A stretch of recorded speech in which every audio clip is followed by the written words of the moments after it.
Hello, good morning. Kini atong variety sa siling nga Bisaya. Di pa kay ni habok. Tagadughan ako na tagadughan.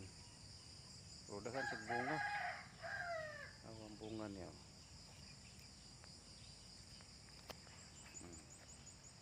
Pero nindot kay ron kay ang presyo sa siling Bisaya mahal. Tag 380. Kini nga variety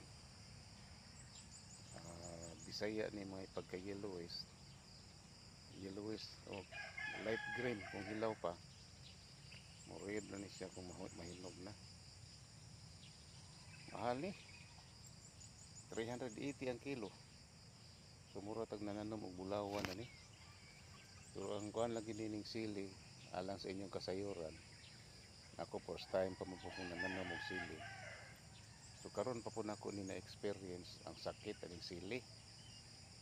Ang problema niya mukulot, magyelo. Niya malata ang bunga. Masubraan nimo kabuno mukulot, nakuangan og kabuno di kay mutubo.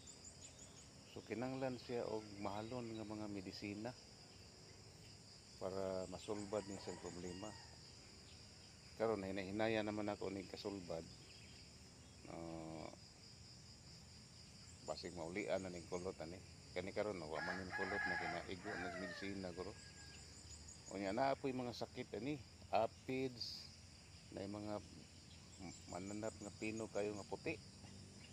Unya mo na mudas mga kulot imong dahon sa imong sili, di ka bunga. So mo na mga problema, mo na nga tirahan sa mga medisina nga mahalon pod.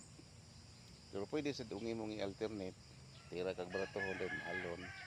Kaya magsigil sa kag mahalon, di na po siya mo salir sa gagmay mga baratohon. Sige kag palit atong mahalon.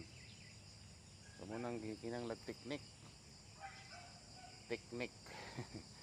diskarte.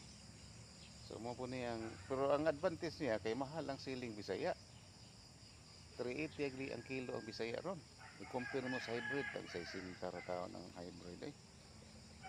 Pero ang Bisaya mahal kay Bisaya. Daghang bunga kito tamo na daghang bunga. Tawa sakit niya kulot-kulot oh. Muna yung sakit, pero makabunga ra magyapon. Na kulot-kulot. Dahil wala gani udlot oh. Ang udlot may gitirahan sa mananap. So buhi ra gyapon. Kari oh dahag bunga oh. Nya kani kulot-kulot oh. Kari wa ni bago ra no kay niuwan man medyo nanalingsing na. So muna sakit aning sili.